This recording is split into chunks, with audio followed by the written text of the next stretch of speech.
अस्सलामुअलैकुम वरहमतुल्लाहि वबरकातुहू। बिस्मिल्लाहिर्रहमानिर्रहीम। दूसरी जंग अज़ीम के बाद जापान में बेइंतहा गुर्बत थी।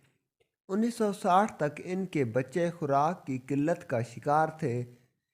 ये बच्चे लागर और कमज़ोर पैदा होते थे, लिहाजा इनके कद छोटे, हड्डियाँ कमज़ोर, वज़न कम और रंग पीले थे।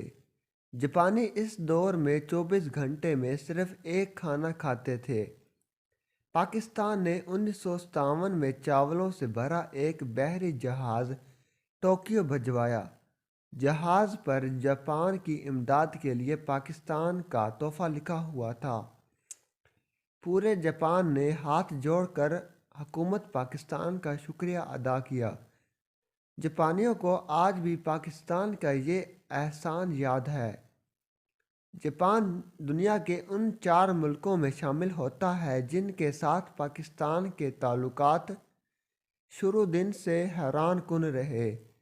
हिंदुस्तान के आखिरी वायसर लॉर्ड माउंटबेटन पाकिस्तान और भारत को 15 अगस्त 1947 को आज़ादी देना चाहते थे।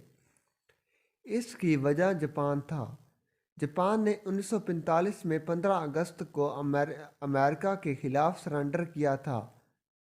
लॉर्ड माउंटबेटन की ख्वाहिश थी 15 अगस्त 1947 को जब पूरा बरतानिया यौम फतह मना रहा हो तो भारत और पाकिस्तान की पैदाइश इस वक्त हो, ताकि हर साल जब इन दोनों मुल्कों के लोग आज़ादी की तकरीबात मनाएं तो इस वक्त जापानी अफसुदा हों। ये खेल ता अब जारी रहे।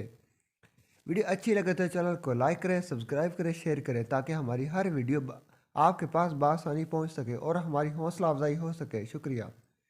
ये मंसूबा जब कायद आज़म के सामने पेश किया गया तो आपने फ़ौरन इनकार कर दिया। कायद का कहना था, हम अपना यौम आज़ादी किसी दूसरी कौम के यौम शिकस्त पर नहीं रखेंगे। जापानी आज तक पाकिस्तान का ये एहसान नहीं भूले। दूसरी जंग अज़ीम में शिकस्त के बाद जापान आज भी अमेरिका को हर साल $10 बिलियन ताउन अदा करता है। पाकिस्तान का इस ताउन में छठा हिस्सा था। कायद आज़म ने जापान को अपना हिस्सा माफ़ किया। हमारी दरियाए दिली सिर्फ जापान तक महदूद नहीं थी। हमने 1950 की दहाई में जर्मनी को 5 करोड़ रुपए कर्जा दिया था।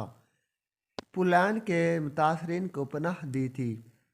चीन का दुनिया के साथ राबत करवाया था। इस वीडियो का नेक्स्ट पार्ट देखने के लिए हमारे चैनल को विज़िट करें। शुक्रिया।